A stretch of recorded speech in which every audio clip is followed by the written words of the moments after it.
ఓం సాయిరామ్. శ్రీ సచ్చిదానంద సమర్థ సద్గురు సాయినాథ్ మహారాజ్ కీ జై. మన సాయి కుటుంబ సభ్యులందరికీ నమస్కారం అండి.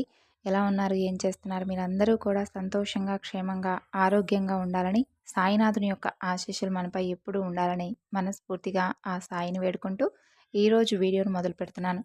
ఇక ఈరోజు వీడియోలో బాబాగారి సందేశం ఏమిటి అంటే, ఇదిగో నీ సమస్యకు తగినటువంటి పరిష్కారం నీ సాయి నీకు చూపివ్వబోతున్నాడు. తప్పకుండా ఆలకించు. నీ మనసు ప్రశాంతంగా ఉండబోతుందంటున్నారు. మరి ఈ సందేశంలో ఉన్నటువంటి పరమార్థం ఏమిటో తప్పకుండా తెలుసుకుందామండి. అంతకన్నా ముందు మన ఛానల్ను కొత్తగా ఎవరైనా చూస్తున్న వారైతే ఛానల్ను సబ్స్క్రైబ్ చేసుకొని వీడియో కనుక నచ్చినట్లయితే లైక్ చేసి సపోర్ట్ చేయండి ఫ్రెండ్స్. ఇక బాబాగారి సందేశం గురించి తెలుసుకుందాం. ఇది నీ సమస్యకు తగినటువంటి పరిష్కారం. ఈరోజే నీ బాబా నీకు ఒక మంచి పరిష్కారం చూపివ్వబోతున్నాడు. ఈ సాయి మాటలను శ్రద్ధగా ఆలకించి నీ మనసును ప్రశాంతంగా ఉంచుకునేందుకు ప్రయత్నం చేయి. అవును, నువ్వు వింటున్న మాట నిజమే. నీ సాయి తండ్రికి ఏదీ తెలియదు అని అనుకోవడం నిజంగా నీ పొరపాటవుతుంది. నన్ను నమ్ముతున్నావు. నాపై ఎనలేనంత ప్రేమాభిమానాలు చూపిస్తూ ఉన్నావు. అలాగే ప్రతిరోజు నా పూజలు చేస్తూ ఉంటున్నావు. అయినప్పటికీ నీకొచ్చినటువంటి కష్టం కానీ, సమస్య కానీ ఏదైనా సరే నా నుండి తప్పకుండా నా బాబా దూరం చేస్తాడు అని మాత్రం ఎందుకు నువ్వు నీకు నువ్వుగా ధైర్యం చెప్పుకోలేకపోతున్నావు?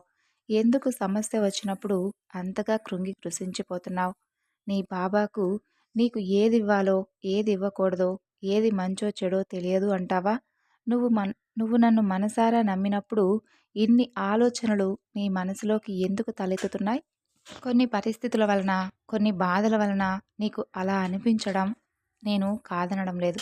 కానీ ప్రతి చిన్న చిన్న విషయాలకు కూడా నువ్వు ఎక్కువగా భయపడుతూ లేనిపోని ఆలోచనలు, అలాగే నీ మనసును పాడు చేసుకునే విధంగా ఎక్కువగా ఆలోచిస్తూ ఉంటున్నావు. నీ బాబాకు అన్నీ తెలుసు అని ఎందుకు నీవు తెలుసుకోలేకపోతున్నావు? నీ చిట్టి మనసుకు అయినటువంటి గాయం గురించి, దానివలన నువ్వు ఎవరికి చెప్పాలో తెలియక ఎంతగా తల్లడిల్లిపోతూ ఉంటున్నావో నేను చూస్తుంటున్నాను. ఎవరు నీ మనసును అర్థం చేసుకోకపోయినా బంగారం లాంటి నీ మనస్తత్వం నాకు బాగా తెలుసు. చూడు, నిన్నిలా చూడలేక నా గుండె తరుక్కుపోతుంది. ప్రతిరోజు ఈ సాయిని ప్రార్థించే చేతులు, ఈ సాయికి బోలెడు కబుర్లు చెప్తూ గలగలా మాట్లాడే నీ పలుకులు, నీ ఆనందం, నీ ఉత్సాహం చాలా రోజుల నుండి కరువైపోయాయి. సంతోషమైన, బాధైనా అంతా నాతోనే పంచుకుంటూ ఉంటావు. మరి నన్ను నేస్తంగా, గురువుగా, దైవంగా భావిస్తావు.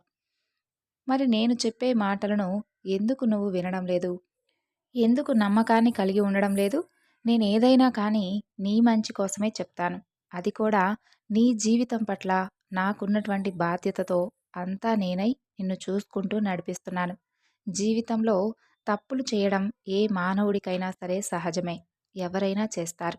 అది మానవ సహజం. తప్పు చేయని వారంటూ ఎవ్వరూ ఉండరు. కానీ చేసినటువంటి తప్పును ఒప్పుకొని మన్నించమని చెప్పి నీ ఇష్టదైవం వద్ద మనస్ఫూర్తిగా నీ తప్పును మన్నించమని చెప్పి వేడుకో. చాలు. అంతకు మించి ఇక నువ్వేమీ చేయనవసరం లేదు. ఇక నీ మనసుకు అయినటువంటి గాయం గురించి నువ్వు అదే పనిగా ఆలోచిస్తూ బాధపడనవసరం లేదు. ఈ విధంగా చిన్న చిన్న విషయాలకు కూడా నువ్వు ఇంతగా బాధపడుతూ ఉంటే రేపు ఏదైనా కానీ పెద్ద కష్టం వచ్చినప్పుడు నీవు ఏ విధంగా ఎదుర్కొంటావు చెప్పు? నిన్ను అడుగడుగునా నేను కాపాడుతూ వస్తున్నాను. నీకు కూడా బాగా తెలుసు. కానీ ఏదో తెలియనటువంటి భయం నీకు మనశ్శాంతి లేకుండా చేస్తుంది. ఒక్కటైతే నిజం. నీ మనసును ఎవ్వరు అర్థం చేసుకోకపోయినా, ఎవరు నీకు సరైనటువంటి విలువను, గుర్తింపును ఇవ్వలేకపోయినా నేను మాత్రం నీకు ఎప్పుడూ అండగా, తోడుగా ఉంటాను. నీకు ఎలాంటి హాని కలగకుండా చూసుకుంటాను. అది మాత్రం ఖచ్చితంగా చెప్పగలను. అయితే ఒకటి మాత్రం చెప్తాను. నువ్వు అడిగినవన్నీ కూడా నేను ఇవ్వలేకపోవచ్చు.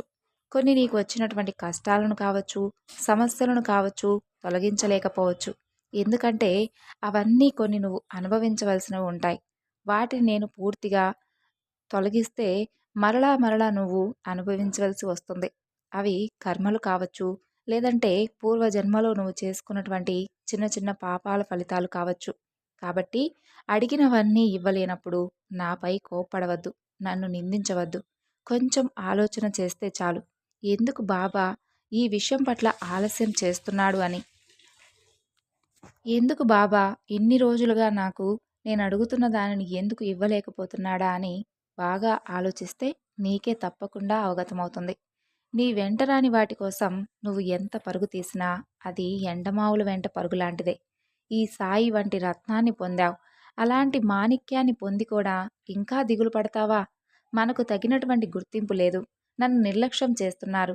నీకు నువ్వుగా నువ్వు అనుకుంటూ నీ మనసును నువ్వే బాధ పెట్టుకుంటూ నీకు నువ్వే నిర్లక్ష్యం చేసుకోవద్దు. నాకు గుర్తింపు లేదు, మనశ్శాంతి లేదు అనుకుంటూ మదన పడిపోవద్దు. నిన్ను నువ్వు మంచి ఆలోచనలతో నీ మనసును నువ్వు సంతోషంగా ఉంచుకునేందుకు ప్రయత్నించు. నీతో ఉన్నవారు ఎంత ఈర్ష్య చూపుతున్నా, నీకు గౌరవం ఇవ్వకపోయినా, నీ మనసుకు గాయం కలిగేలా వారి ప్రవర్తన ఉన్నా, నువ్వు మాత్రం వారితో సంతోషంగా ఉండు. ఆప్యాయంగా వారిని పలకరిస్తూ ఉండు. అప్పుడు ఏదో ఒకరోజు వారికి తప్పకుండా తెలిసొస్తుంది. అంతేకాని ఎవరి కోసమో నీ ప్రశాంతతను నువ్వెందుకు కోల్పోవాలి చెప్పు? ఇక ఈ బాబా సహాయంతో, ఆశీర్వాదంతో ఒక పెద్ద సమస్య నుండి నువ్వు బయటపడే విధంగా నీ సమస్య పరిష్కారం అవ్వబోతుంది. అందుకు కొంత సమయం అయితే పట్టవచ్చు. ఇది మాత్రం నేను ఖచ్చితంగా చెప్పగలను. నీవు అనుకున్న వెంటనే అది జరిగిపోవాలి అని అనుకోవడం మూర్ఖత్వం అవుతుంది. దానికంటూ ఈ బాబాకు కాస్త సమయాన్ని నువ్వు కేటాయించి ఇవ్వాలి. తప్పకుండా ఇవ్వాలి. అప్పుడే నీకంటూ ఒక మంచి గుర్తింపు వచ్చేటటువంటి నీ సమస్యకు తగినటువంటి పరిష్కారం ఈ బాబా నీకు చూపిస్తాడు. ఇకనైనా చింతించడం మానేసి ఎప్పటిలాగే ఉత్సాహంగా, సంతోషంగా నా ముందు తిరుగుతూ, గలగలా నవ్వుతూ నాతో మాట్లాడతావు కదూ! నీ జీవితాన్ని అందంగా ఉండేలా చూసుకుంటావు కదూ! చిన్న చిన్న సమస్యలను పెద్ద పెద్ద సమస్యలుగా ఎప్పుడూ భావించవద్దు.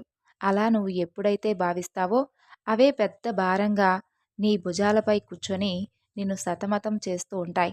లేనిపోని ఆలోచనలతో నీ మనసును విపరీతమైనటువంటి నిరుత్సాహానికి గురిచేసే ప్రమాదం ఉంటుంది.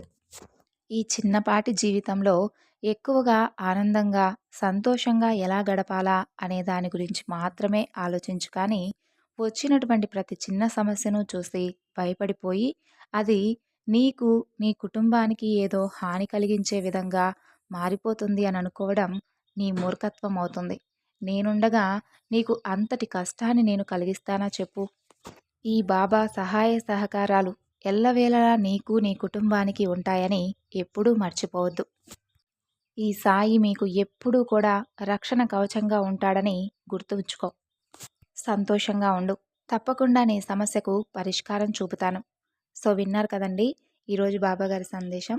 ఈ సందేశం మీ అందరికీ నచ్చింది అనుకుంటున్నాను. నచ్చితే తప్పకుండా మరికొంతమంది భక్తులకు షేర్ చేయండి.